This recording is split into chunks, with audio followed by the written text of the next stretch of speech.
Pas tunangan gue, Chloe Lawson didiagnosis sakit parah yang mematikan, ngelihat dia ngerang kesakitan setengah mati. Hati gue rasanya nyesek banget. Saking nyeseknya, gue mutusin buat gak usah ngelihat dia lagi. Gue langsung cabut ke luar negeri buat healing dan santai-santai. Pas panggilan tak terjawab yang ke 100 kali masuk, sekretaris pribadi gue yang hot banget akhirnya ngangkat telepon itu. Di ujung telepon satunya, gue cuma denger suara Chloe, suara yang kedengeran kayak dia lagi bener-bener kena mental breakdown parah.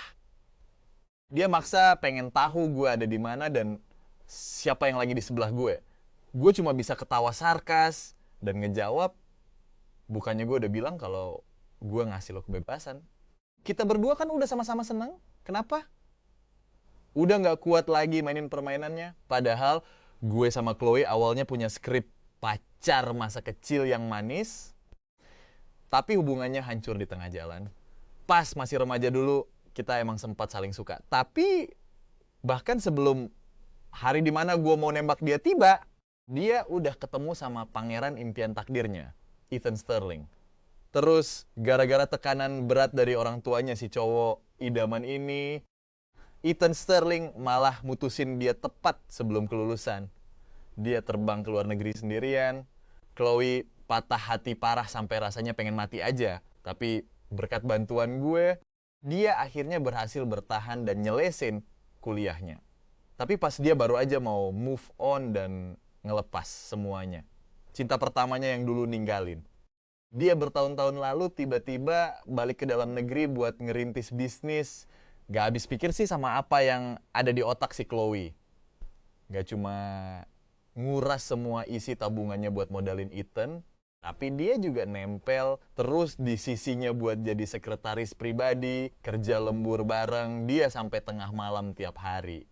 Padahal kejadian ini tuh pas banget sebelum kedua keluarga kami bersiap buat ngumumin perjodohan bisnis kami. Sampai di titik ini kayaknya gue lagi dapet skrip.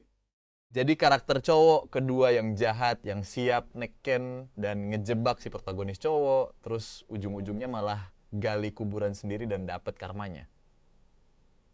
Tapi gue gak sebodoh itu. Sebaliknya, gue malah paham banget sama mereka. Lagian, pas gue juga nemu sekretaris pribadi yang hot banget di samping gue akhirnya sadar satu fakta mutlak.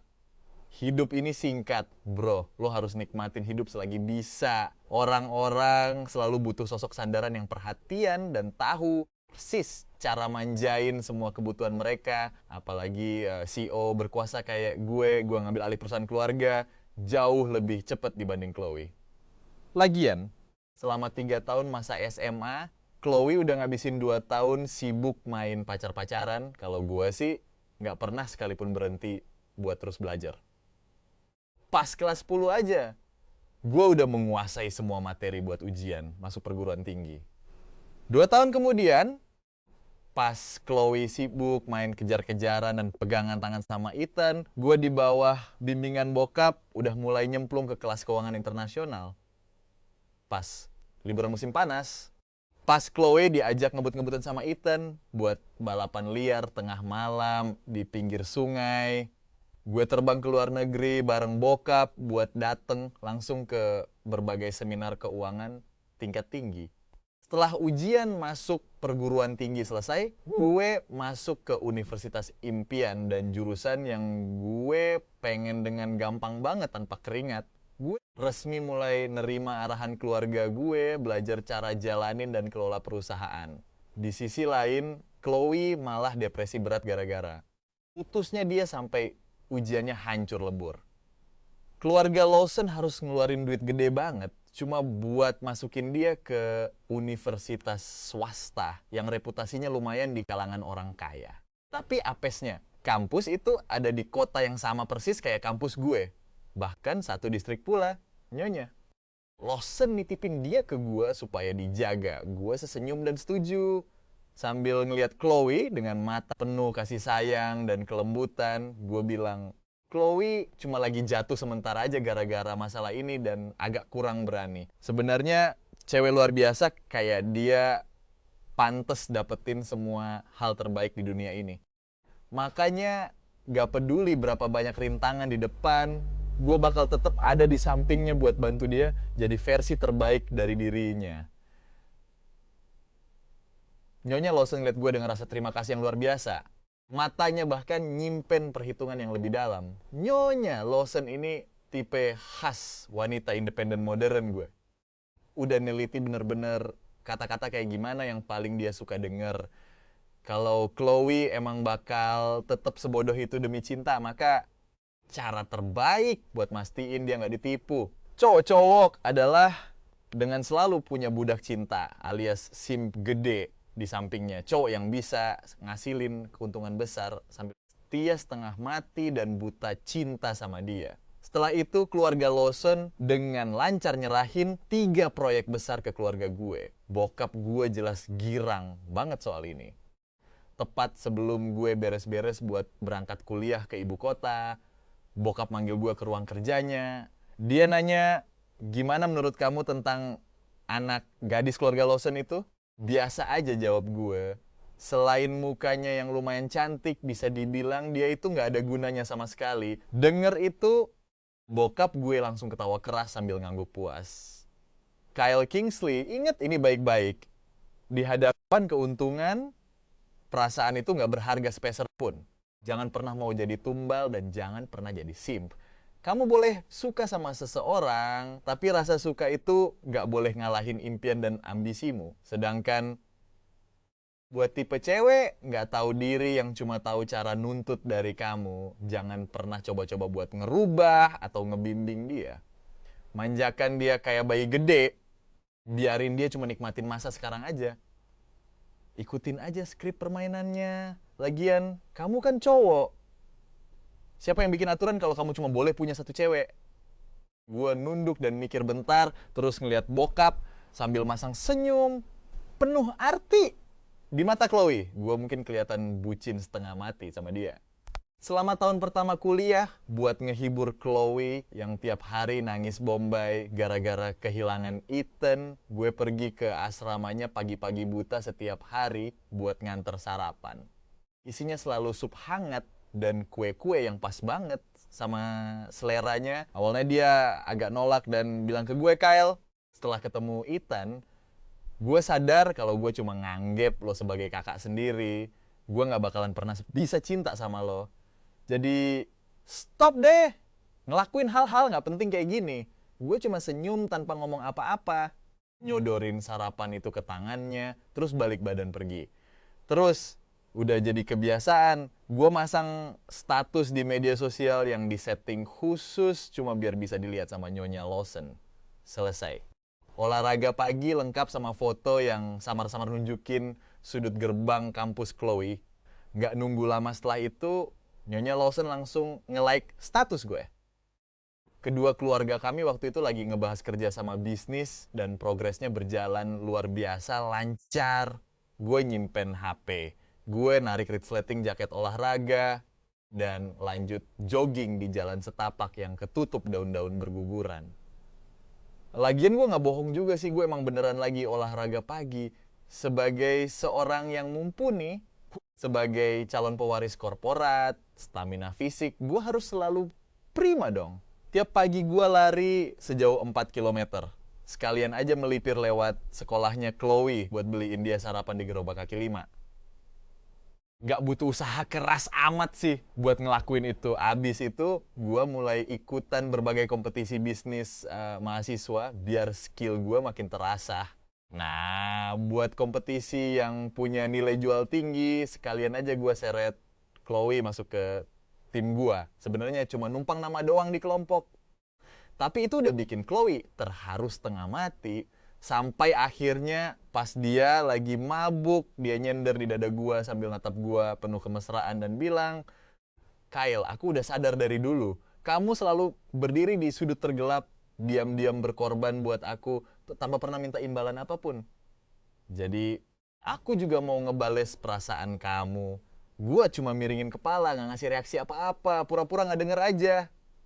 Pas Chloe sadar keesokan harinya, dia kayaknya nyesel banget udah agresif itu.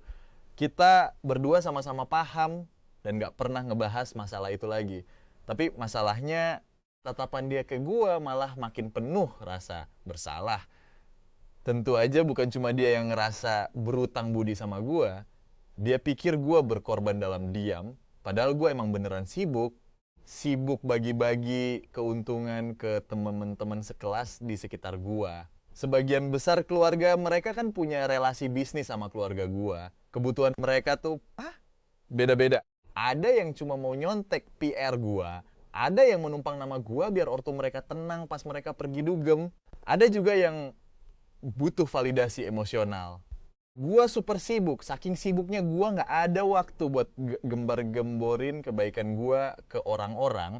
Jadi sebenarnya gua nggak pernah sekalipun nyatain perasaan ke Chloe, tapi gua berhasil bikin dia berhalusinasi kalau gua cinta mati sama dia sampai rela ngemis-ngemis demi dia.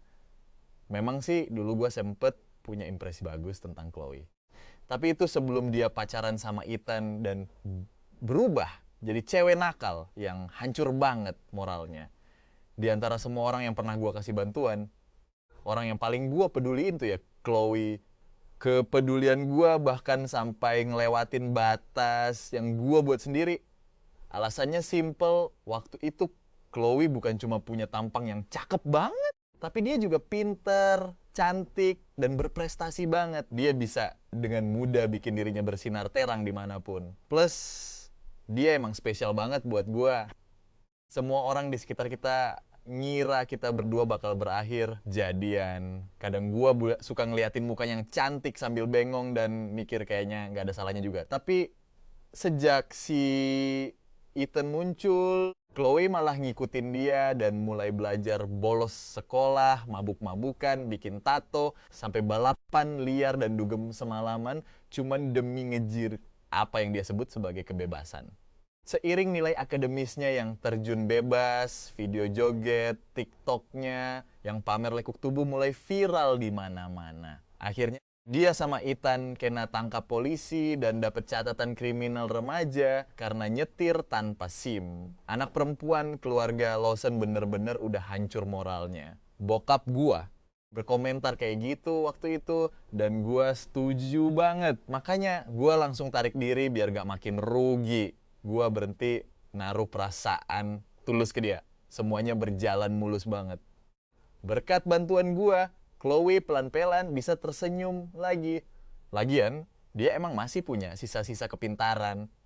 Ditambah lagi Nyonya Lawson yang terlalu memanjakan dia sampai rela ngeluarin duit yang jumlahnya nggak ngotak buat nebus dia dan beresin semua kekacauannya. Akhirnya pas Chloe lulus kuliah, dia resmi balik lagi ke lingkaran pergaulan anak-anak orang kaya generasi kedua.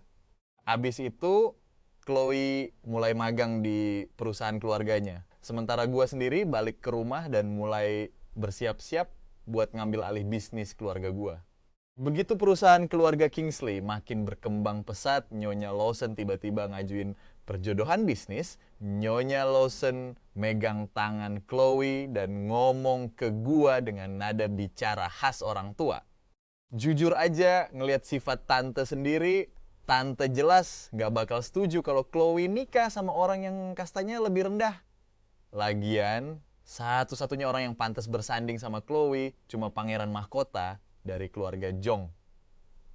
Tapi anak ini keras kepala banget. Dia tantrum dan bilang gak mau nikah sama siapapun kecuali kamu. Kita semua bener-bener gak bisa menang lawan sifat keras kepalanya ini.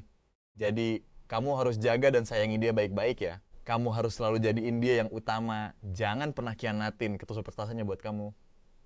Paham kan? Gua tersenyum, mengangguk, dan ngasih janji gua ke Nyonya Lawson.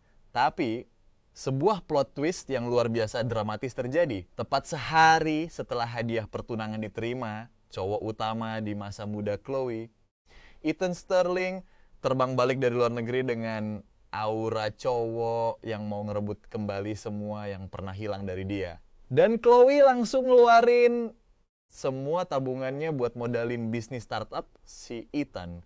Sejak saat itu, Chloe otomatis mulai jaga jarak dari gua. Dia dengan hati-hati nempel terus di sisi Ethan.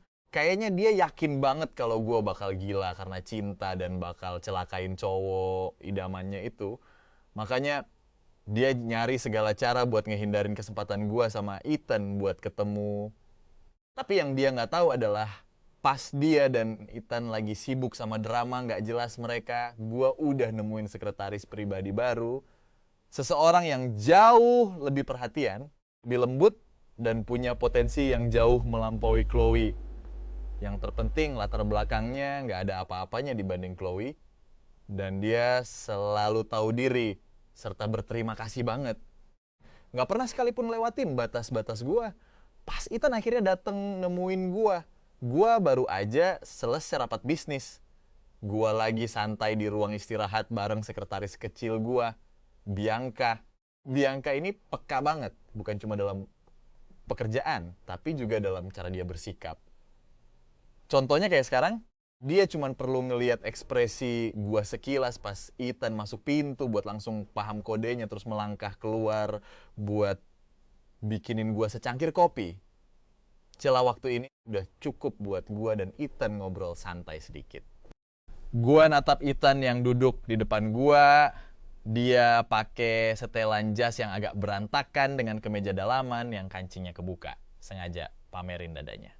Rambutnya ditata belah pinggir yang agak acak-acakan, lengkap dengan kacamata berbingkai emas yang ngasih vibe cowok kutu buku, tapi brengsek banget. Kalau cuma dinilai dari tampang, dia emang tipe cowok cinta pertama banget sih. Agak beda dari yang lain, tapi emang lagi hits banget.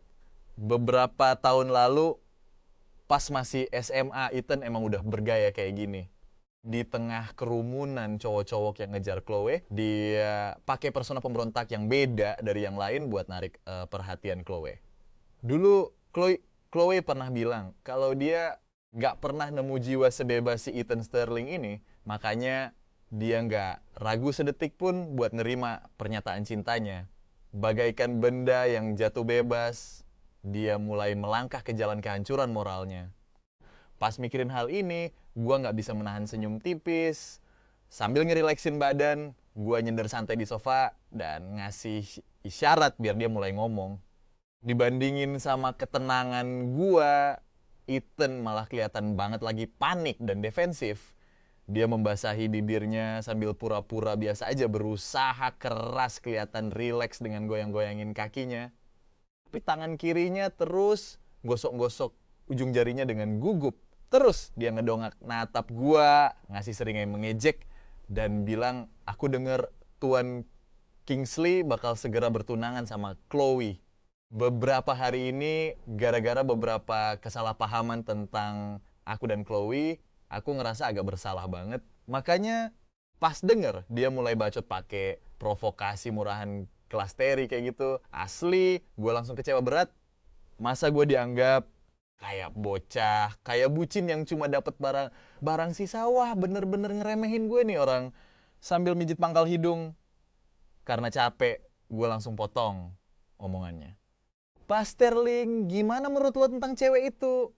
Tanya gue sambil nunjuk ke pintu, arah pintu. Ethan langsung nengok. Dan pas banget Bianca udah berdiri di sana. Badannya tinggi semampai dengan lekuk tubuh yang aduhai banget. Padahal cuma pakai seragam kantor biasa, tapi aura seksinya tetap nggak ditutupin.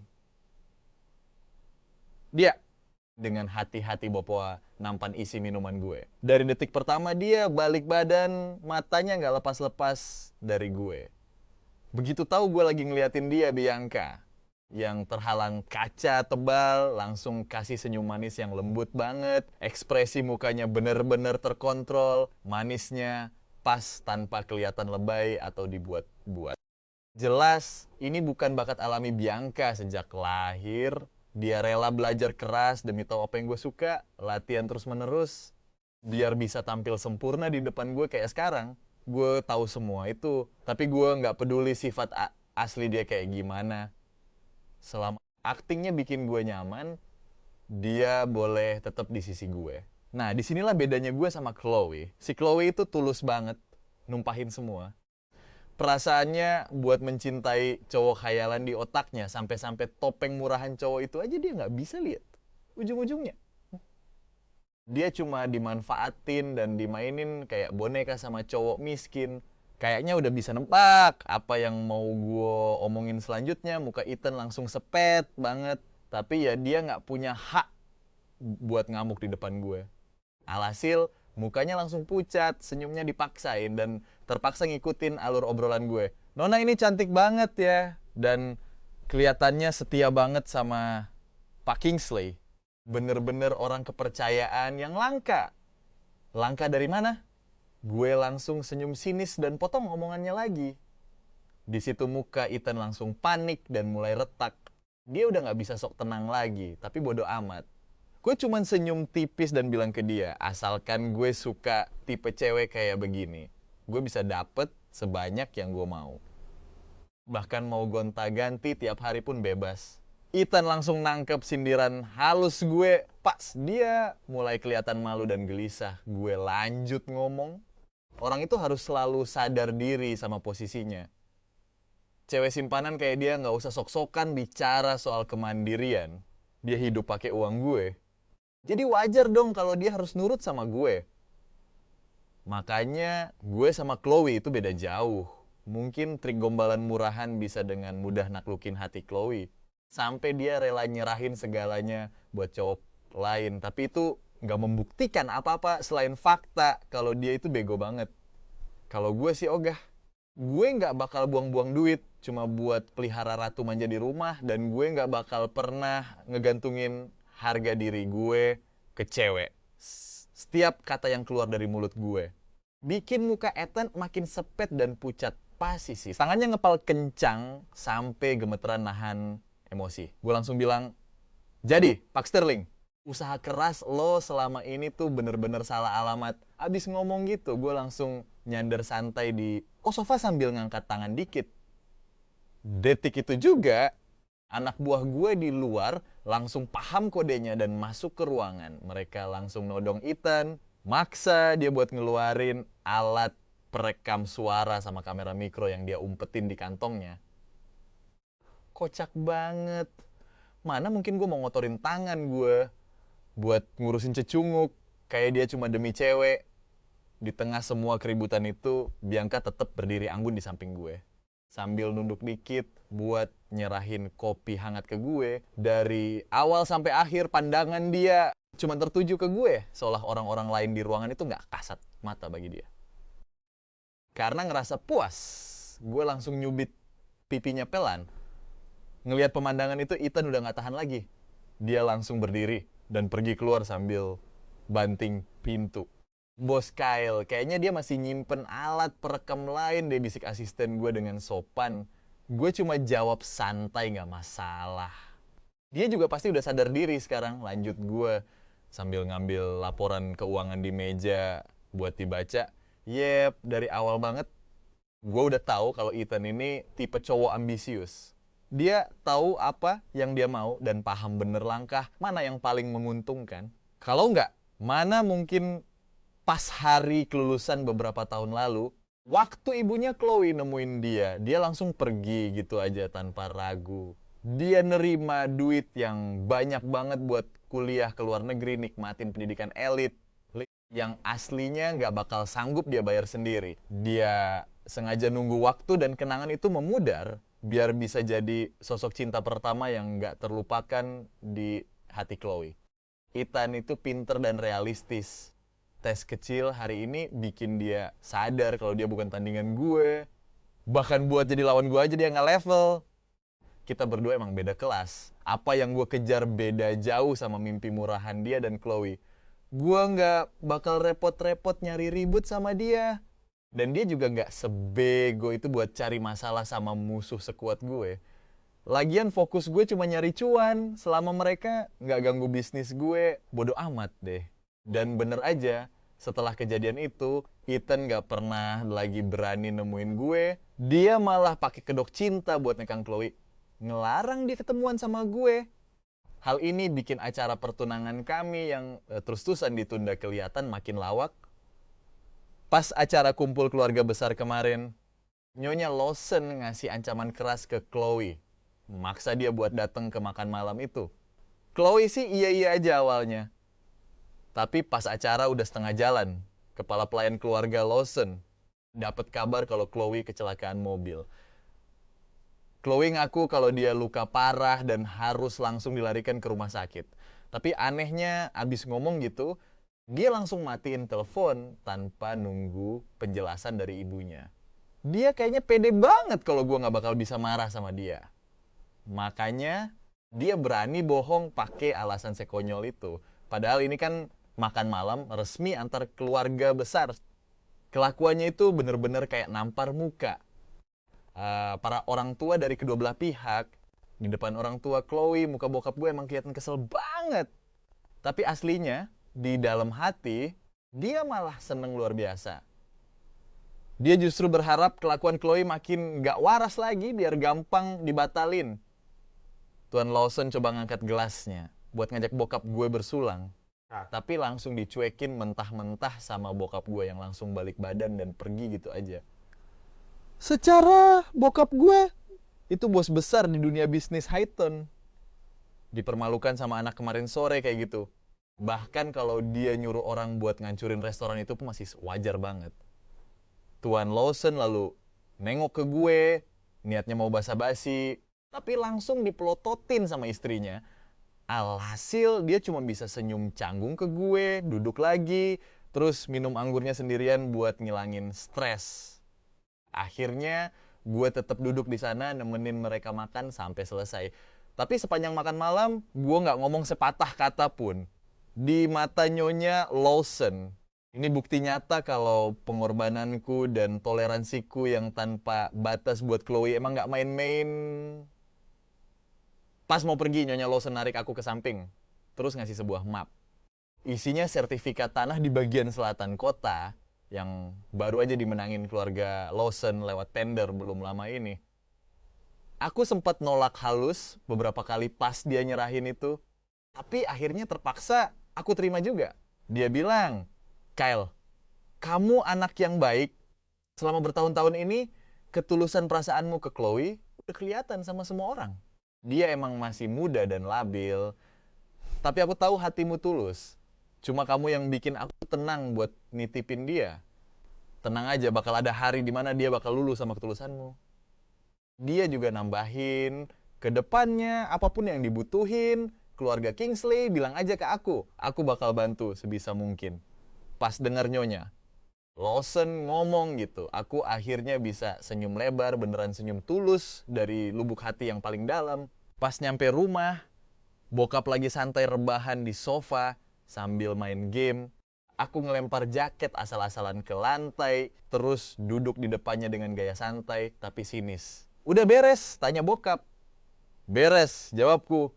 Kali ini kita minimal dapat untung 20 miliar. Ini semua juga berkat reputasi hebat bokap. Bokap langsung senyum sombong dan bangga. Aku ngelihat alisnya yang tajam. Kayaknya waktu emang sayang banget sama dia. Meskipun tahun-tahun berlalu itu cuma bikin aura dominannya makin kuat, kejam, brutal, dan berdarah dingin. Itulah penilaian dunia luar tentang dia. Dan itu juga target yang pengen aku capai. Aku inget pas umurku 18 tahun, ada cewek yang ngaku sebagai ibu kandungku tiba-tiba muncul. Dia bawa kue ulang tahun yang dia secantik ke depanku. Terus bilang kalau mulai sekarang, aku bakal punya ibu yang menyayangi aku. Dia bilang, kamu tuh dididik sama papamu jadi monster yang persis kayak dia. Tapi kamu lahir sebagai manusia, jadi kamu harusnya hidup di jalan yang benar. Sekarang ibu udah balik buat ngisi kekosongan kasih sayang di hatimu. Dengar itu, aku cuma ketawa kecil. Cewek itu ngira aku setuju sama omongannya. Matanya yang indah langsung penuh harap, rasa senang dan keserakahan di mukanya benar-benar gak bisa disembunyiin.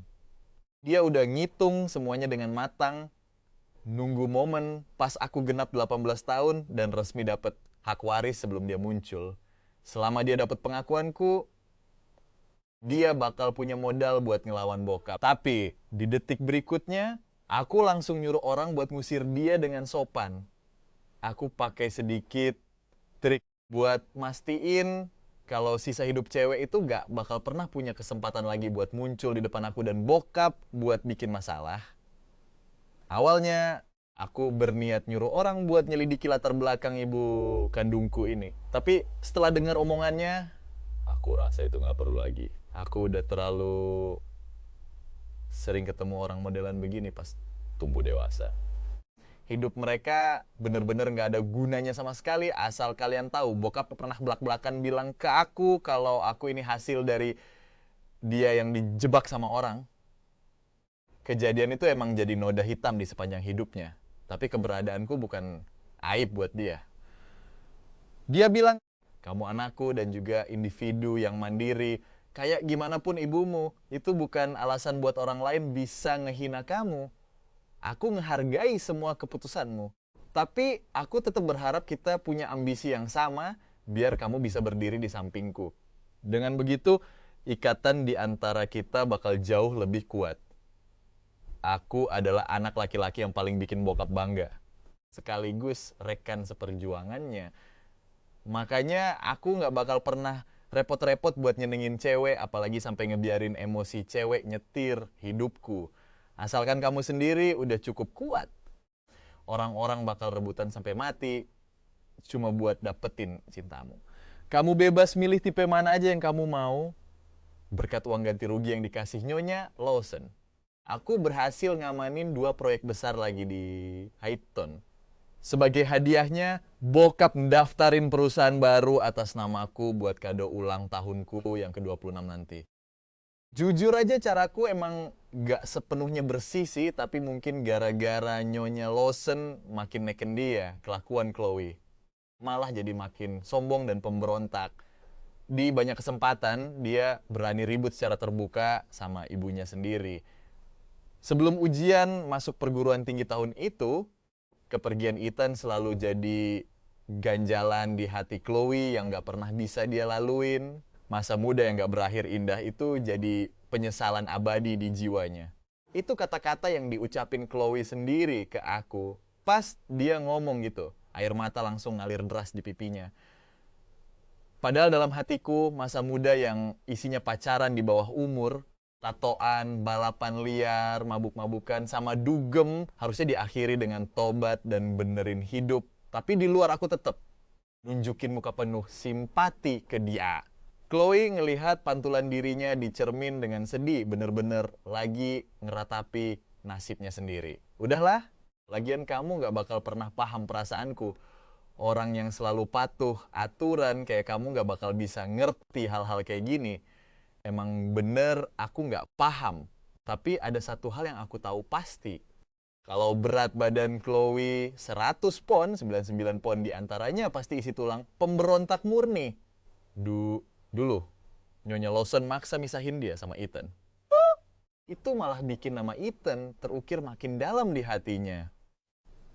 Sekarang pas Nyonya Lawson buru-buru pengen jodohin dia sama keluarga Kingsley dan tetap ngelarang dia sama Ethan.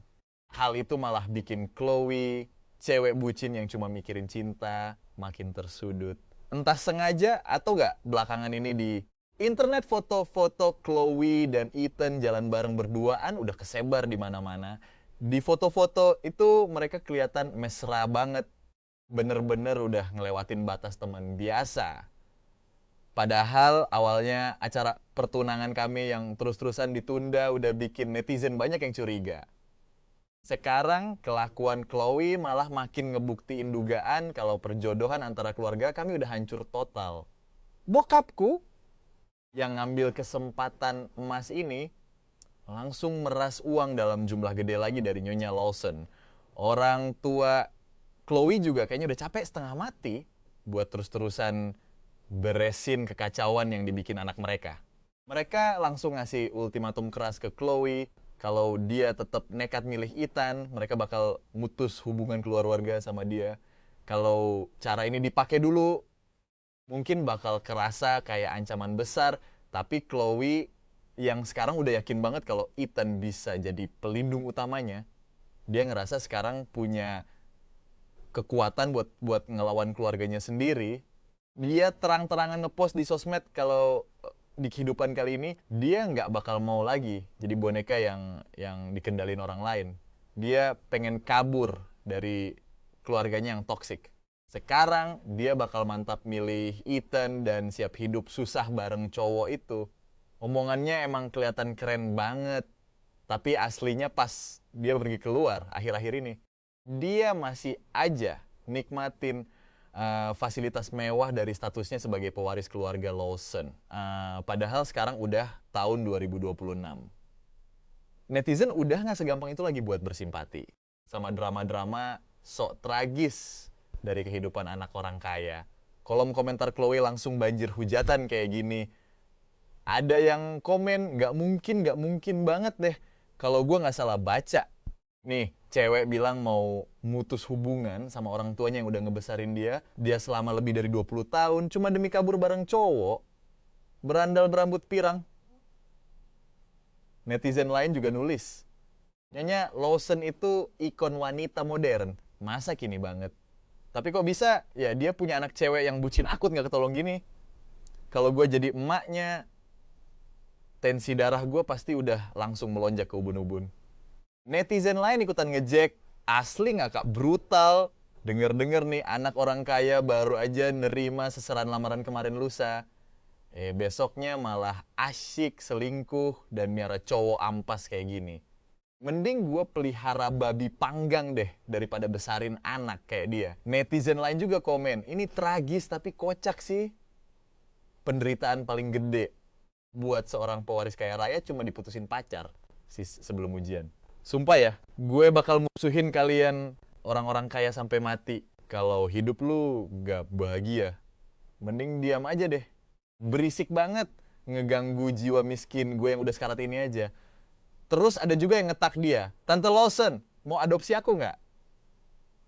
Aku nggak ada maksud apa-apa kok, cuma emang hobi aja dikendalin kayak boneka. Tolong pakai uang tante buat ngatur hidup aku dong. Di tengah lautan, komentar netizen yang manggil dia si mbak boneka dan nyuruh dia ngurung diri aja bareng si cowok pirang itu. Si Chloe diam-diam matiin kolom komentarnya. Demi kepentingan bisnis kedua, keluarga, dan urusan humas, gue terpaksa telepon si Chloe. Awalnya gue berniat buat rundingan baik-baik sama dia tentang cara nyelesain masalah ini. Tapi gue nggak nyangka pas dia angkat teleponnya, dia malah langsung ngejek gue. Dia mendengus sinis. Apa? Bukannya lu bucin setengah mati sama gue? Udah gak kuat lagi pura-puranya? Dia menyeringai. Kyle Kingsley, lu sadar gak sih betapa jijiknya gaya sok pahlawan lu yang coba-coba ngedidik gue atas nama nyokap gue? Gue kan udah setuju sama lamaran lu. Harusnya lu tahu diri dong. Lu udah ngesim di kaki gue bertahun-tahun. Bukannya semua itu cuma biar bisa nikahin gue. Oke, gue setuju nikah sama lu. Tapi ada satu syarat. Tubuh dan hati gue cuma milik Ethan kesayangan gue. Gue bisa nik sama lu. Tapi jangan pernah ikut campur urusan gue. Urus aja urusan lu sendiri. Dan gue urus urusan gue. Kita main masing-masing aja. Gue megang HP sambil nyoba nginget-nginget lagi. Pas gue pastiin lagi. Bukannya perjodohan ini dia sendiri yang sampai ngamuk-ngamuk minta diadain. Sejak Wan ceritanya berbalik jadi gue yang ngemis-ngemis pengen nikah sama dia, gue langsung jawab, wah gak bisa gitu dong. Gue gak sebajingan dan nggak tahu malu kayak lu. Habis ngomong gitu, gue langsung matiin teleponnya tanpa ragu. Terus gue sebar rekaman suara tadi ke internet sekaligus umumin pembatalan pertunangan gue sama Chloe secara sepihak. Langsung geger. Ucapan si Chloe langsung bikin badai humas yang luar biasa gede. Gue nggak tahu apa nyonya Lawson kelewat yakin kalau gue emang bucin mampu sama Chloe atau dia emang beneran udah nggak peduli lagi sama anaknya.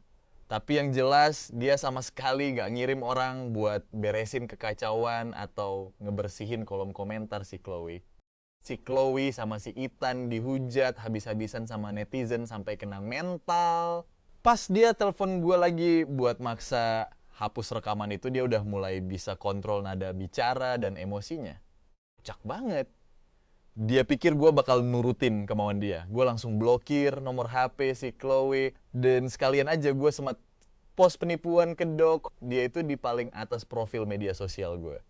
Setelah itu, gue fokusin semua energi gue buat kerja dan gak pernah denger kabar tentang dia lagi. Sampai akhirnya, gue gak sengaja ketemu Chloe lagi di situasi yang bener-bener gak terduga. Proyek terbaru gue sukses besar, bokap ngasih gue jatah libur 3 hari, pas gue lagi jalan-jalan tanpa alas kaki di pantai. Sambil nikmatin tenangnya suara deburan ombak, tiba-tiba terdengar suara penuh amarah dari arah samping. Kyle Kingsley. Pas gue melek, si Chloe udah berdiri gak jauh dari tempat gue. Sambil mandang gue dengan tatapan yang sinis banget.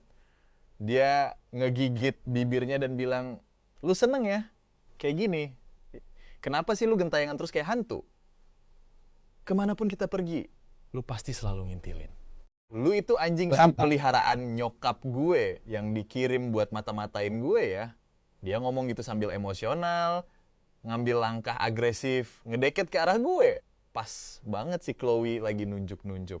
Lubang hidung gue sambil teriak-teriak kalau nggak ada satupun orang yang boleh ikut campur hidupnya. Bahkan kalau nyokapnya yang nyuruh gue kesini pun dia nggak bakal tunduk. Tiba-tiba Bianca balik badan. Detik berikutnya, suara tamparan keras menggema. Plak! Bianca langsung ngayunin tangannya dan ngegampar muka si Chloe sampai dia tersungkur ke tanah. Pipi si Chloe langsung merah padam dan bengkak seketika. Diem-diem, gue matiin telepon di HP gue yang dari tadi kesambung sama Nyonya Lawson. Terus gue manfaatin kesempatan ini buat ngirim pesan suara ke dia. "Maaf ya tante, sebenarnya aku nggak sengaja ketemu Chloe di pantai dan tadinya mau bagi kabar baik ini ke tante. Nggak nyangka dia malah se-emosional ini. Aku bahkan belum sempat jelasin apa-apa. Ngobrolan sama Nyonya Lawson sempat hening lama banget. Gak lama kemudian muncul balasan singkat berisi 4 kata. Gak usah peduliin dia lagi." Pas baca itu tuh gue sedikit ngangkat alis. Kelihatannya kali ini Nyonya Lawson bener-bener udah kecewa berat sampai ke tulang. Gue langsung inget rumor baru-baru ini kalau ortunya Chloe lagi berencana buat punya anak lagi. Kayaknya si Chloe beneran udah dibuang. Sayangnya cuma dia sendiri yang sama sekali gak nyadar soal itu. Sesi jambak-jambakan cewek itu luar biasa sengit. 2 cewek cantik berbikini saling nerjang dan cakar-cakaran. Tapi pada akhirnya si Chloe bukan tandingan Bianca. Dia langsung ditindih dan ditampar berkali-kali. Tapi biar kalah tanding, gengsinya tetap selangit dong. Mulutnya gak berhenti. Ngumpat kasar kayak orang kesurupan. Sialnya makin banyak dia ngoceh, makin babak belur. Dia dihajar tragis banget. Tapi dasar bebal dia tetap gak kapok. Ogah diem malah gunain muka cantiknya buat nyiksa telapak tangan Bianca tanpa ampun lewat tamparan. Gue sih dasarnya bukan tipe kompor ya, cuma pengen nonton drama seru ini bentar. Makanya baru setelah 30 menit lewat gue akhirnya buka suara buat ngelerai mereka. "Udah cukup," kata gue santai sambil ngelihat ke arah Chloe yang terkapar di tanah.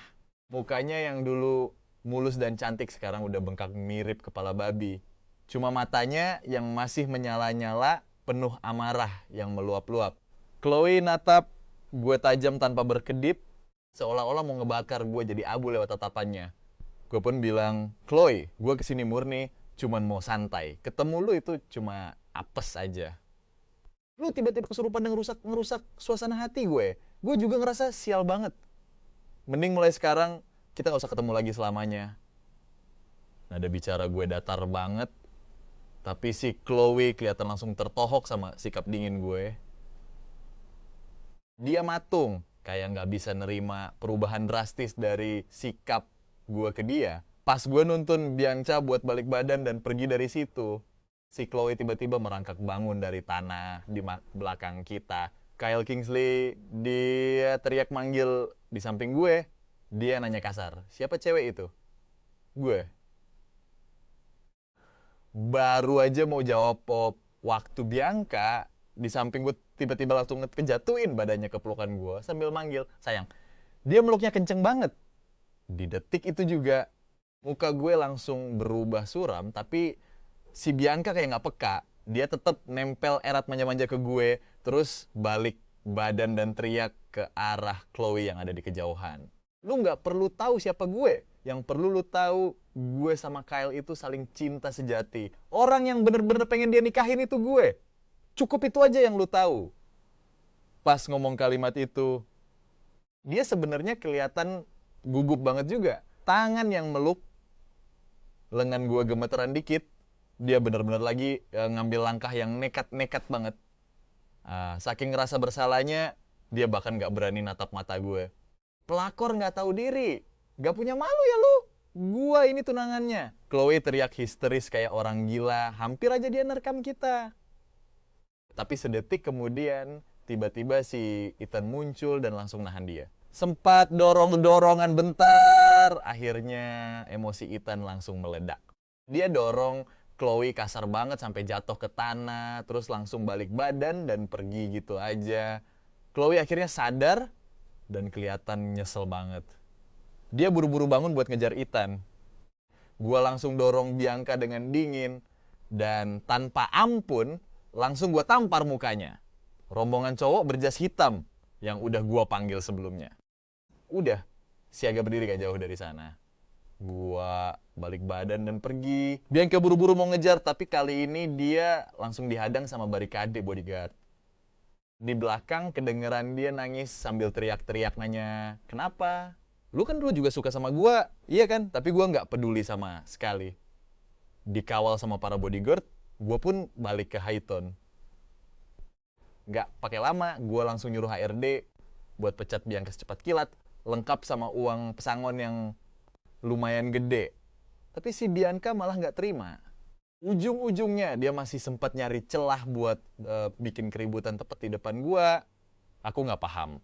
Mata dia merah banget sambil nahan tangis nanyain itu. "Aku cuma manggil kamu suamiku sekali doang.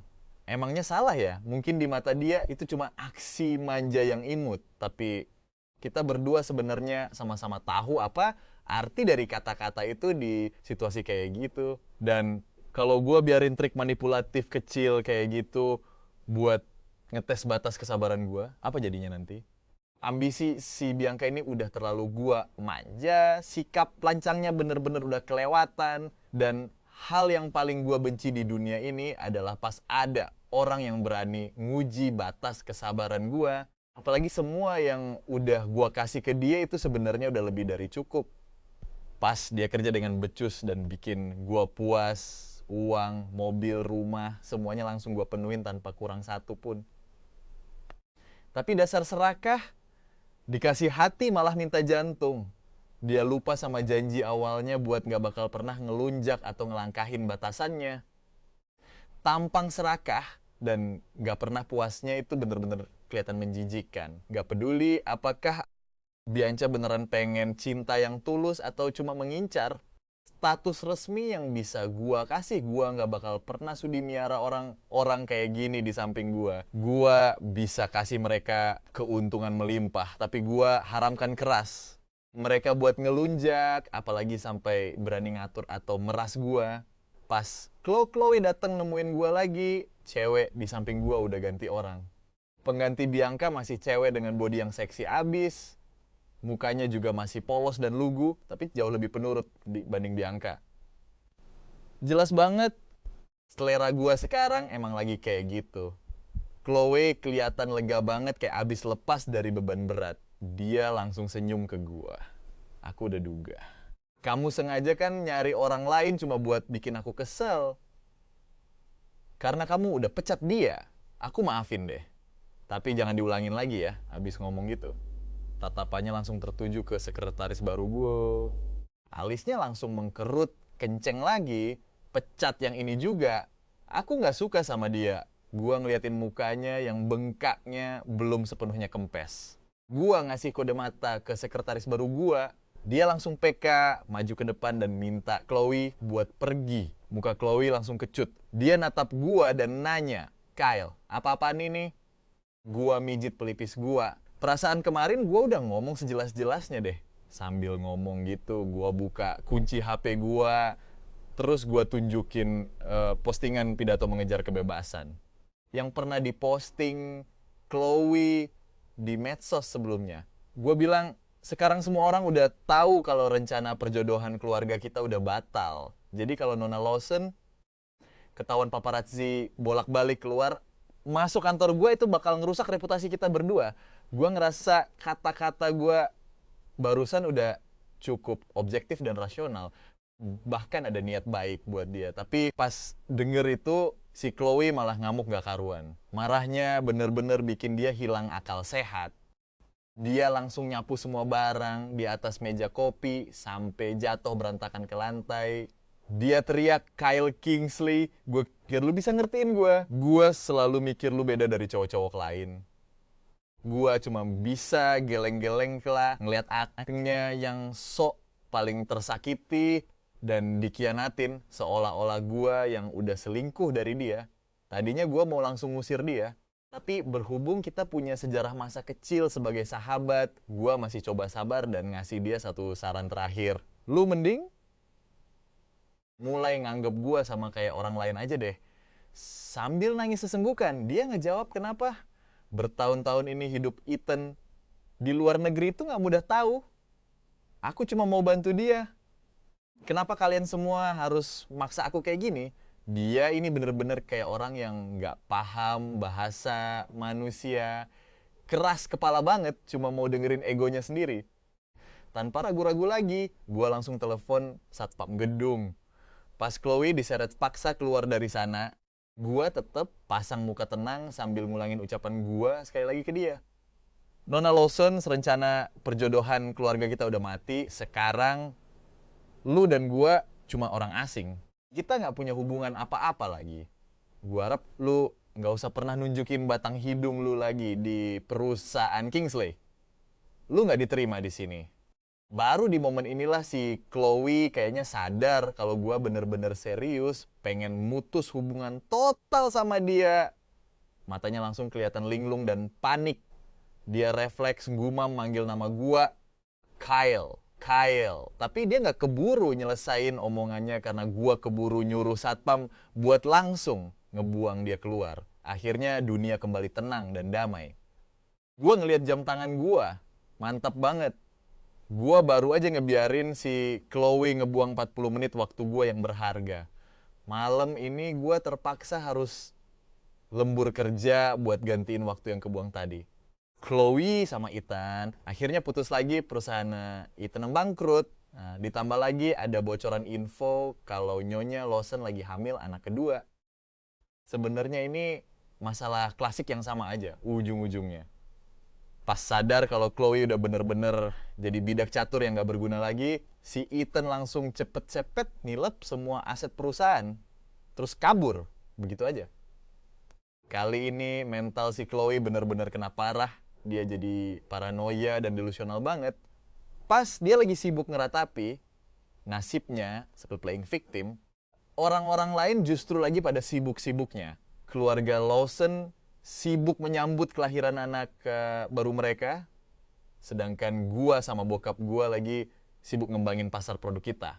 Selama 2 tahun terakhir, tren internet baru terus bermunculan, kayak ledakan booming drama pendek web di awal tahun ini. Keuntungan yang didapat bener-bener bikin semua orang shock berat. Gak cuman keluarga gua doang, tapi semua perusahaan raksasa di Highton pengen ngemonopoli kue keuntungan yang gede banget ini. Beberapa bulan lalu, beberapa streamer top yang dikontrak keluarga Lawson buat ngetes pasar malah dilaporin karena kasus penggelapan pajak dan langsung dijeblosin ke penjara. Sekarang, semua keluarga jadi ekstra hati-hati banget. Begitu ada satu keluarga yang mulai gerak, 100 keluarga lainnya bakal langsung ngepung dan nyerang bareng-bareng. Masalah di dunia penuh ketenaran dan kekayaan ini gak peduli seberapa busuk dan kotornya, pasti bakal selalu ditutup-tutupin pakai topeng yang kelihatan mewah. Keluarga Lawson ngirim undangan lagi ke kita. Kali ini orang yang mereka rencanain buat nemuin gua adalah seorang cewek muda dari keluarga cabang Lawson. Mulai dari tampang sampai fisiknya asli, tipe gua banget. Pas acara makan malam, Nyonya. Lawson sengaja banget ngatur biar dia duduk di sebelah gue. Pas lihat gue diem aja alias gak nolak, dia langsung senyum lebar banget. Ya gue paham lah ya, apa maksud terselubungnya. Keluarga Lawson saat ini emang lagi pengen ekspansi pasar dan mereka jelas ogah ngelepas aliansi pernikahan sama keluarga Kingsley. Cuma masalahnya mereka baru aja ngebuang Chloe, sedangkan anak mereka berikutnya masih berupa embrio. Masa depan masih buram banget, makanya Nyonya Lawson pengen pakai cara ini buat ngikat gue. Gue cuma ngasih respon abu-abu, intinya nggak bilang iya atau enggak. Nyonya Lawson kelihatan agak kesel, tapi Tuan Lawson malah kelihatan songong banget. Dia bangga setengah mati karena bisa punya anak laki-laki di usianya yang udah tua. Selama makan malam, dia terus-terusan minum sampai nambah beberapa gelas. Lama-lama dia makin sombong dan lupa daratan. Terus bilang ke bokap gue, buat apa sih nyari duit banyak-banyak? Apa sih yang dicari laki-laki di hidup ini? Bukannya cuma punya istri, anak, sama kasur yang anget buat tidur. Itulah arti perjuangan hidup cowok sejati. Coba lihat kalian berdua, yang satu tua, yang satu muda. Nggak ada satupun dari kalian yang becus cari istri. Bener-bener kumpulan sampah nggak guna. Hidup kalian itu gagal total. Bokap gue cuma tersenyum sinis sambil ngelus dagunya di bawah tatapan songong Tuan. Lawson terus tiba-tiba langsung ngasih pukulan telak tepat di hidung si tua bangka itu. Sampah nggak berguna kayak lu emang punya hak bicara di sini. Sambil ngomong gitu. Bokap langsung ngelap tangannya dan negek sisa anggur di gelasnya. Tuan Lawson langsung agak sadar dari maboknya. Karena tahu dia yang salah, dia terpaksa minta maaf ke bokap gue. Sebenarnya kejadian kayak gini bukan sekali ini aja. Gue udah lama sadar kalau Tuan Lawson dan posisinya di keluarga Lawson itu bisa dibilang nggak punya harga diri sama sekali. Namanya emang korporasi Lawson. Tapi semua kekuasaan dan keuangan dipegang erat sama Nyonya Lawson. Kadang gue bahkan curiga jangan-jangan Tuan Lawson cuma numpang hidup doang di sana. Baru belakangan gue tahu kalau itu murni karena dia sukarela nyerahin semua gajinya ke istrinya soalnya dia percaya. Kalau nyerahin semua aset adalah bukti cinta dan tanggung jawab yang paling tinggi, tapi kali ini gue nggak mau lagi masang muka ramah palsu di depan mereka. Gue langsung lempar sumpit gue juga. Tanpa basa-basi, gue siram segelas anggur ke muka cewek di sebelah gue yang dari tadi ngoceh mulu soal betapa kagumnya dia sama Nyonya Lawson. Komuknya langsung penuh tanda tanya besar. Sebagai respon, gue cuma natap dia tajam seolah membenarkan tindakan gue. Gak usah bingung deh. Gue emang lagi ngelampiasin amarah gue ke lu, kata gue. Sorry ya, prinsip hidup kita gak sejalan, jadi gak ada yang perlu diomongin lagi. Abis ngomong gitu. Gue dan bokap langsung keluar dari sana dengan gaya yang sangat mencolok. Drama konyol yang gak jelas banget. Akhirnya semua ini selesai setelah keluarga Lawson minta maaf secara terbuka ke kita. Selama bertahun-tahun, kekuatan kedua keluarga kita yang tadinya setara di awal, sekarang keluarga Lawson udah ketinggalan jauh banget di belakang keluarga Kingsley. Bokap sengaja ngebiarin mereka nunggu sampai setengah bulan penuh sebelum akhirnya terpaksa maafin mereka. Nah, besok paginya, keluarga Lawson langsung ngirim hadiah permintaan maaf. Tiba-tiba cewek itu muncul pas gue lagi lari pagi. Terus dia bilang ke gue, kebetulan banget ya, gue gak nolak dia. Malah gue ajak dia jalan bareng buat nemenin gue di sepanjang jalan kayak lagi bawa kucing jalan-jalan. Tapi sebelum gue sempet ngorek info dari dia, tiba-tiba sesosok orang yang gak asing muncul di depan gue. Ternyata itu Chloe. Udah lama gak ketemu ya. Karena baru aja merangkak keluar dari masa-masa sulitnya. Dia kelihatan agak beda dari yang dulu. Begitu lihat gue, matanya langsung berbinar-binar. Tapi sebelum dia sempet manggil nama gue, pandangannya langsung tertuju ke cewek di sebelah gue. Jelas banget kalau mereka berdua saling kenal. Cewek di samping gue langsung nyapa duluan sambil manggil Chloe dengan sebutan sepupu. Chloe langsung muter bola matanya. Males banget buat ngerespon cewek itu. Sebaliknya dia malah noleh ke gue dan nanya dengan suara yang lembut banget. Kyle, kenapa kamu bisa sama dia? Gue cuma mengedikan bahu dan ngejawab, ini calon aliansi pernikahan baru yang disiapin keluarga Lawson buat gue. Kita lagi PDKT nih. Denger itu, Chloe langsung matung. Gak lama, setelah itu matanya langsung nunjukin tatapan berkuasa. Dia melangkah maju beberapa langkah, mau megang tangan gue. Tapi langsung gue tepis gitu aja. Lihat kejadian itu, cewek di sebelah, gue langsung pakai nada ala cewek pygmy buat ngejek dia. Kak, kamu kan udah lama pergi dari rumah. Masa semua sopan santun keluarga langsung dibuang gitu aja sih? Emangnya nggak denger apa kata dia tadi? Sekarang aku yang jadi calon istrinya tahu. Chloe mulai kelihatan panik. Dia bener-bener cuekin cewek itu. Terus dia teriak ke gue. Kyle, aku udah kirim banyak pesan ke kamu. Kamu udah baca kan? Pesan-pesan itu kayaknya sekretaris pribadi gue pernah nyebut deh sebelumnya. Di kotak masuk pribadi gue. Emang banyak banget pesan sampah yang masuk. Gue sama sekali nggak tertarik buat buka. Jadi gue biarin sekretaris gue yang ngurus. Tampaknya pas gue lagi nunduk sambil mikir keras, hal itu malah bikin Chloe salah paham lagi. Dia langsung kelihatan seneng lagi sambil natap gue dengan mata berbinar-binar. Dia bilang dengan serius, aku paham kok. Kamu pasti dipaksakan buat ngelakuin ini. Tunggu aku ya. Aku bakal langsung ngomong sama mama sekarang juga. Abis ngomong gitu, dia langsung balik badan dan pergi nyisain gue sama sepupu mudanya yang cuma bisa saling tatap-tatapan heran. Buat cari tahu apa yang sebenarnya terjadi, gue nyuruh sekretaris gue buat mulihin pesan-pesan sampah dari kotak masuk gue tadi. Karena jumlahnya banyak banget. Dengan cerdas, dia milih beberapa pesan yang paling mewakili buat gue baca. Gue sekilas ngeliat pesan-pesan itu. Isinya kebanyakan kayak gini, Kyle. Aku salah paham sama kamu sebelumnya. Ternyata Ethan selama ini bohongin aku. Ternyata cuma kamu satu-satunya cowok di dunia ini yang tulus sayang sama aku. Tunggu aku ya. Gua bahkan belum selesai baca satu pesan utuh, tapi langsung buru-buru ngunci layar HP gue. Kalau gue baca satu lagi, gue takut otak, gue langsung korslet. Kadang gue bener-bener heran sekaligus kagum sama Chloe.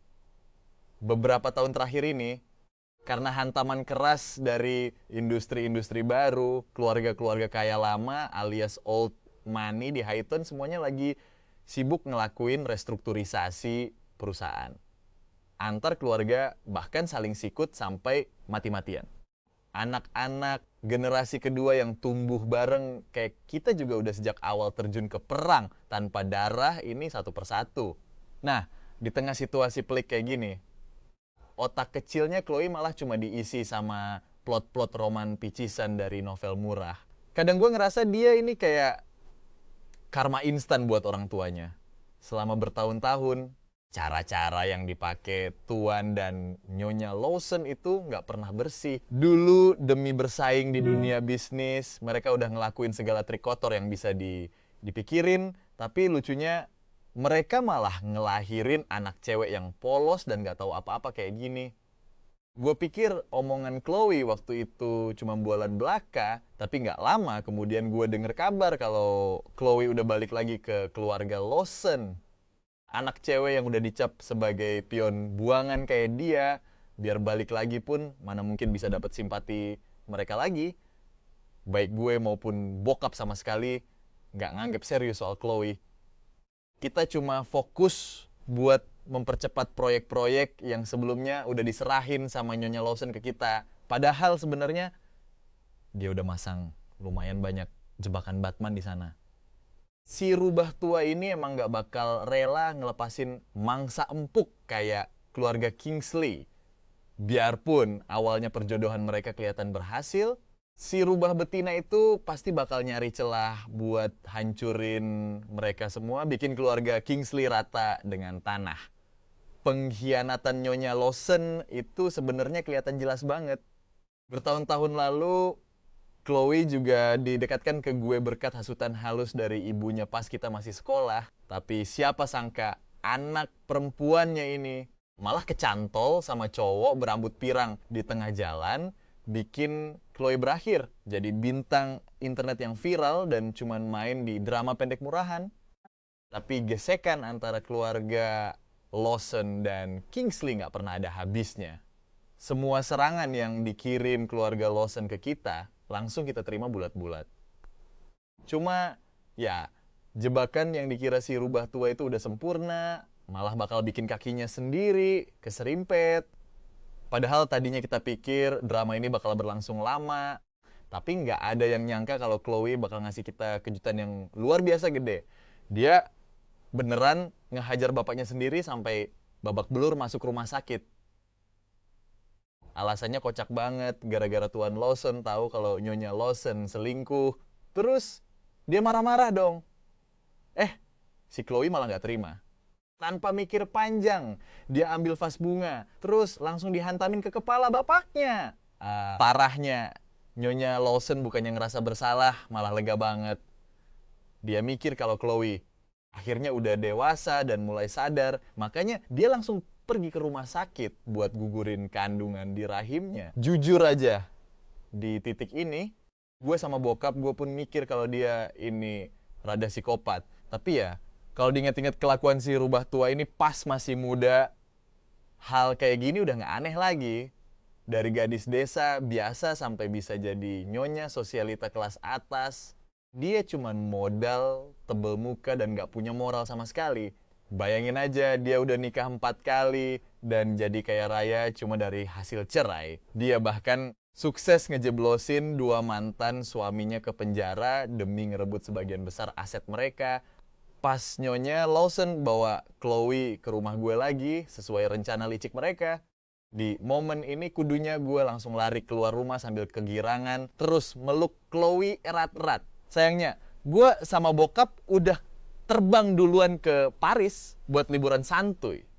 Pasangan ibu dan anak itu bahkan nggak bisa lewat dari gerbang depan rumah gue.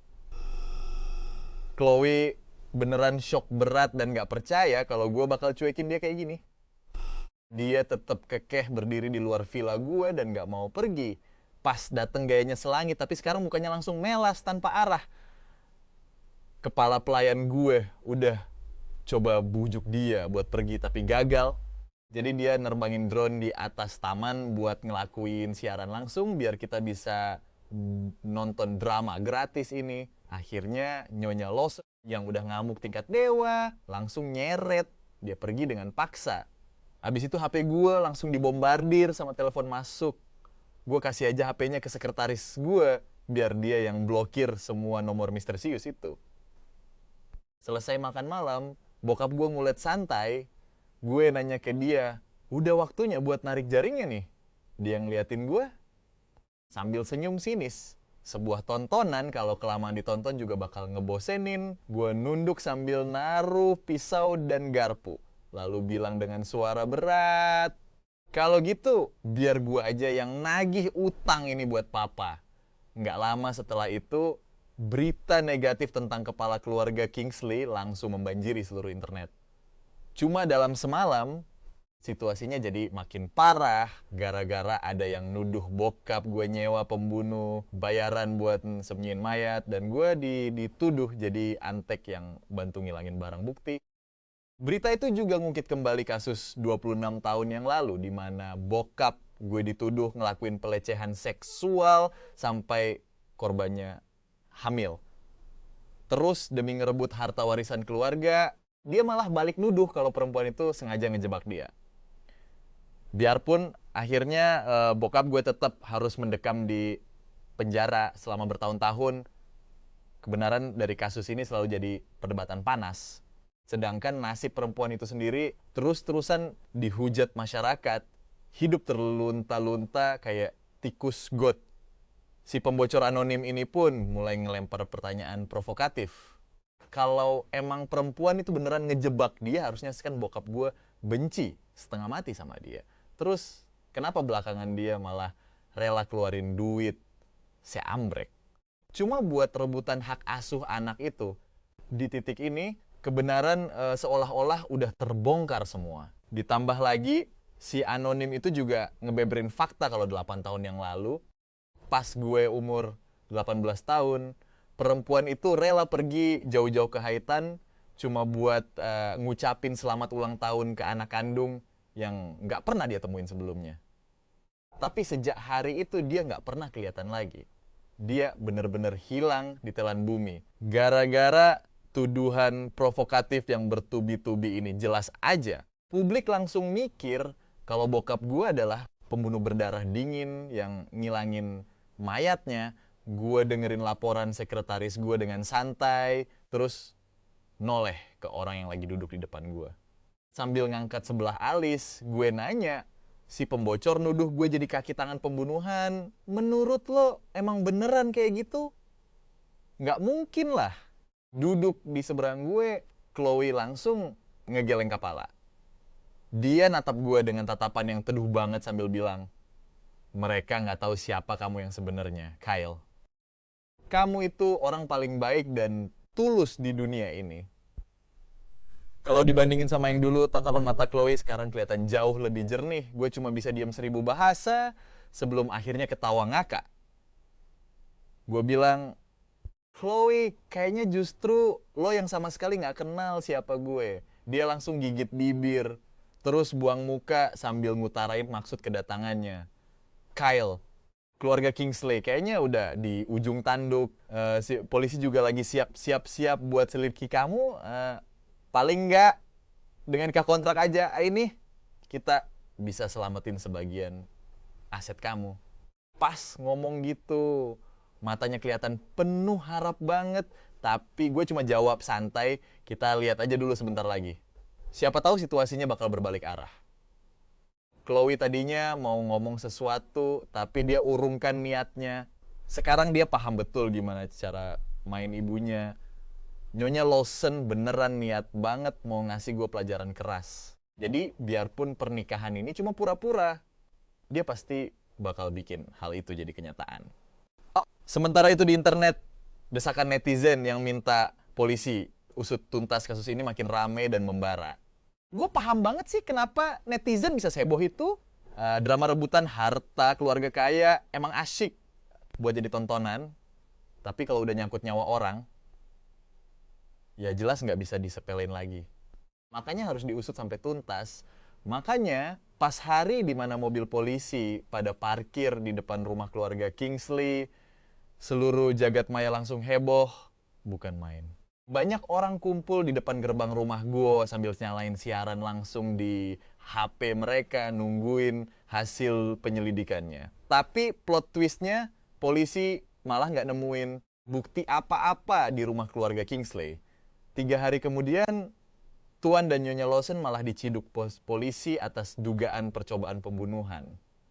Dan ibu kandung gue sendiri, sosok yang selama ini dicari-cari netizen akhirnya muncul ke publik di saat semua orang lagi penasaran setengah mati. Dan tebak apa? Dia ternyata masih hidup segar bugar. Nggak ada tuh yang namanya pembunuh bayaran atau mayat yang disembunyikan. 8 tahun yang lalu, gue sengaja beliin dia sebuah pulau pribadi kecil. Selama ini dia tinggal di sana dengan tenang, jauh dari hiruk-pikuk dunia luar. Terus, kenapa dia nurut banget sama omongan gue? Karena sejak awal, pas dia berhasil ngelewatin penjagaan ketat pengawal keluarga Kingsley cuma buat nemuin gue udah ngasih tahu dia kalau bos yang ngirim dia itu sebenarnya pengen dia mati. Si cewek ini nggak bodoh, dia langsung sadar kalau dia cuma jadi pion catur doang. Makanya dia langsung nurut sama skenario gue. Dia mau diajak kerja sama buat main drama, pura-pura dirawat sama keluarga Kingsley biar publik ketipu. Nyonya Lawson mikir dia udah megang kartu as rahasia ini irat-irat. Makanya bertahun-tahun ini si nenek sihir itu ngerasa keluarga Kingsley udah masuk kantongnya. Sampai akhirnya baru-baru ini dia nyewa orang buat ngebocorin cerita masa lalu itu biar bisa ngasih gua pelajaran. Tapi gua malah manfaatin momen ini buat narik sebagian bodyguard yang ngejaga ibu kandung gua. Alhasil keberadaannya langsung terekspos. Selama beberapa hari terakhir, dia kena apes bertubi-tubi. Seenggaknya ada minimal 6 kali kecelakaan, mulai dari ditabrak mobil, kemalingan, sampai kejatuhan benda dari ketinggian. Dia bener-bener ketakutan setengah mati, nangis bombay sambil mohon ke orang-orang buat nyari kontak gua, biar bisa minta tolong. Begitu gua desak dia buat jadi saksi kunci dan ngebongkar kebusukan keluarga Lawson, dia nggak berani nolak lagi. Dia nggak cuma ngakuin semua rencana busuk Tuan dan Nyonya Lawson pas nyewa pembunuh bayaran, tapi dia juga sekalian ngebeberin kejadian 26 tahun yang lalu. Ternyata Nyonya Lawson yang ngehasut dia buat deketin bokap gua, terus ngejebak bokap gua atas tuduhan kekerasan. Niatnya cuma mau ngasih bokap gua pelajaran biar bokap gua paham kalau nolak dia itu bayarannya bakal mahal banget. Waktu itu keluarga Lawson ngadain pesta besar.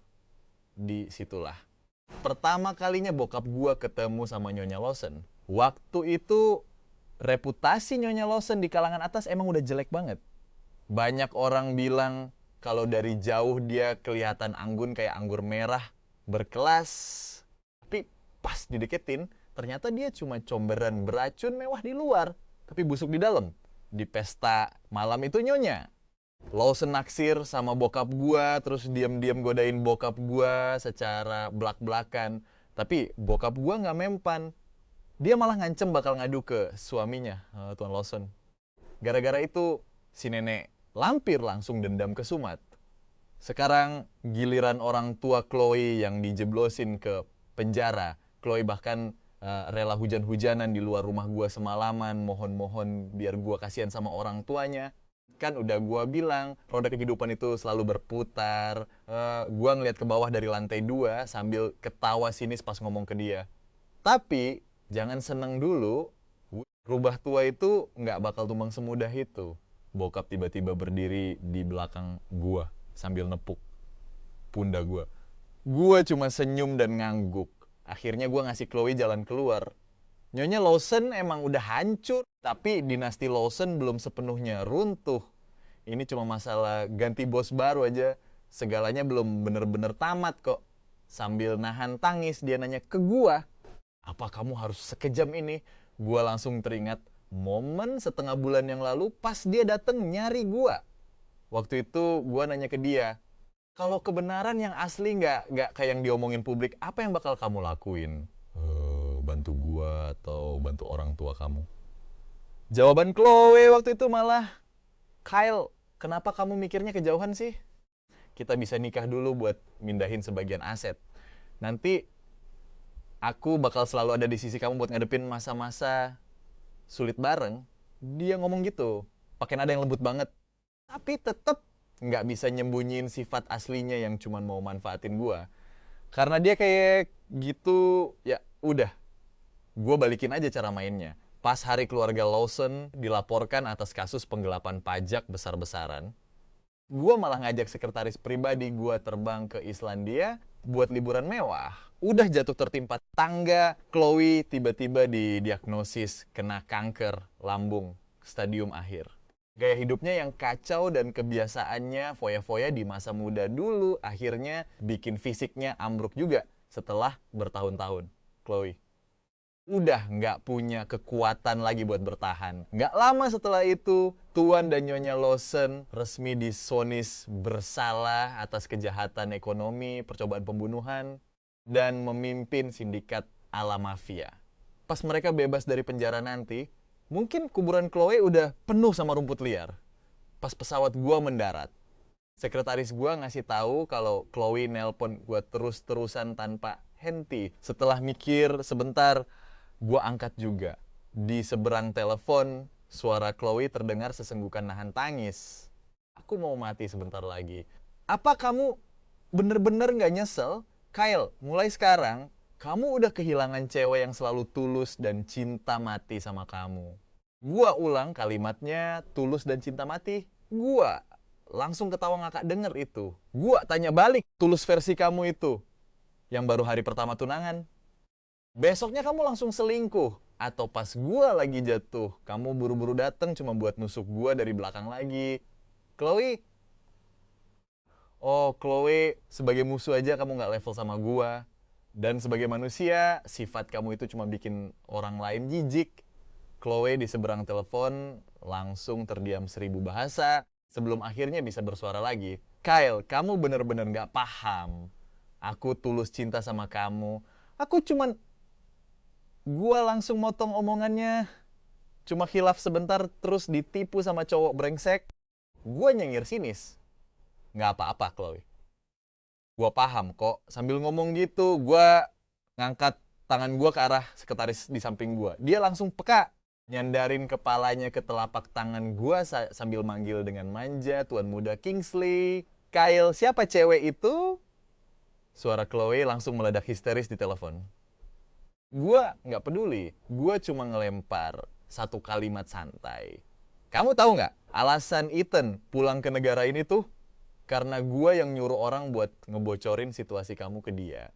Biar dia tahu kalau kamu mantan pacarnya ternyata masih selalu kangen sama dia. Makanya dia langsung buru-buru balik. Tapi yang di luar prediksi gua pikir kamu Chloe, seenggaknya bakal jaim atau pura-pura dikit lah. Gua gak nyangka kamu malah langsung gaspol dan pacaran lagi sama si Ethan. Gak cuma itu, kamu bahkan manfaatin kesempatan itu buat ngejatuhin gua berulang kali. Halu banget otak kamu, ngebayangin adegan di mana dua cowok ganteng tergila-gila sama kamu sampai hilang akal. Terus berantem karena cemburu cuma demi muasin nafsu ego kamu. Asli gua ngakak banget. Cewek kayak kamu itu sebenarnya jatuh cinta sama siapa sih? Yang jelas sih pastinya bukan gua. Pas tengah malam bokap gua nelpon, kerja bagus. Nah, suaranya di telepon kedengeran lega banget.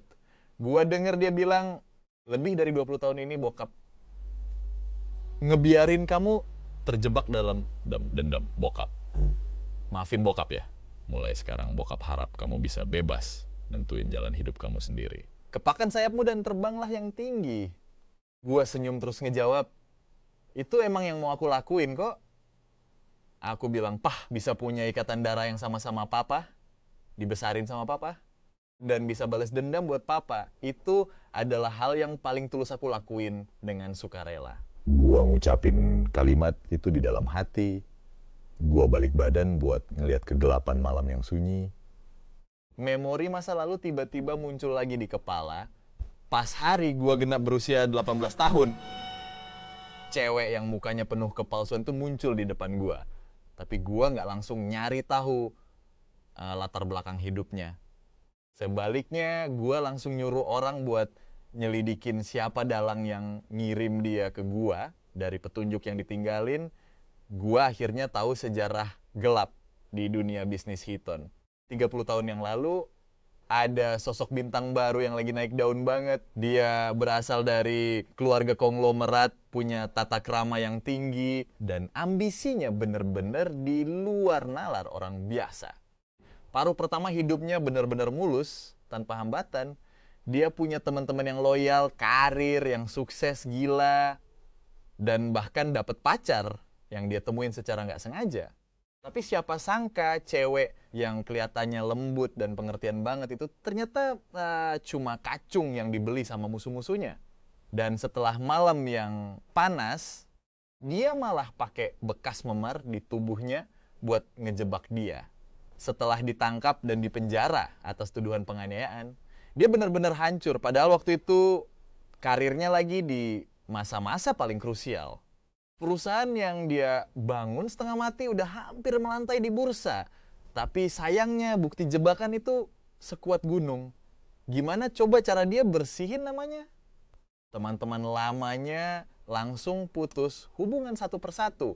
Bahkan orang tuanya sendiri ngebuang dia kayak anak tiri. Masa mudanya yang bersinar dan penuh kejayaan tiba-tiba berubah jadi lelucon konyol. Plot twist. Ternyata kasih sayang orang tua dan cinta dari pasangan itu cuma ada kalau ada maunya. Di hadapan kekuasaan dan uang, perasaan manusia emang sebercanda itu bener-bener gak bisa diandelin. Akhirnya dia terpaksa ngambil keputusan paling berat dalam hidupnya. Dia pakai sisa uang terakhirnya buat nebus hak asuh anaknya yang diberi nama Kyle Kingsley. Dia bawa anaknya pergi ninggalin keluarga toksik itu, ngebesarin anak yang bener-bener cuma milik dia seorang diri. Sampai akhirnya sebelum orang tuanya meninggal, dia pakai kekuatannya sendiri buat nyelamatin bisnis keluarga yang hampir hancur dan resmi megang kendali kekuasaan. Tapi tetap aja cibiran-cibiran itu selalu ada. Nggak peduli seberapa tinggi dia bangkit, musuh-musuh lamanya selalu belagu dan merasa paling hebat, selalu ngeremehin dia. Nunggu momen buat ngejatuhin dia lagi ke jurang terdalam. Tapi sekarang tawa ngejek dan tatapan-tatapan sinis itu akhirnya lenyap total. Sebenarnya dari kecil banget, gue udah sadar ada tatapan jijik di mata Nyonya Lawson pas dia ngomong sama bokap gue. Dari detik itu juga, gue paham banget siapa target utama gue. 20 tahun berikutnya gue habisin buat bikin Nyonya Lawson percaya kalau gue cinta mati sama anaknya. Karena gimana pun juga, secerdik-cerdiknya rubah tua, mereka bakal susah buat ngeraguin ketulusan seorang anak kecil. Bahkan bokap gue pun nggak tahu kalau dari awal gue deketin Chloe itu emang sengaja. Tapi gue nggak akan pernah lupa kalau gue adalah anak bokap gue. Dendam kesumatnya adalah dendam gue juga. Tujuan gue adalah buat naklukin gunung tinggi yang pernah dilewatin sama generasi bokap gue, bukan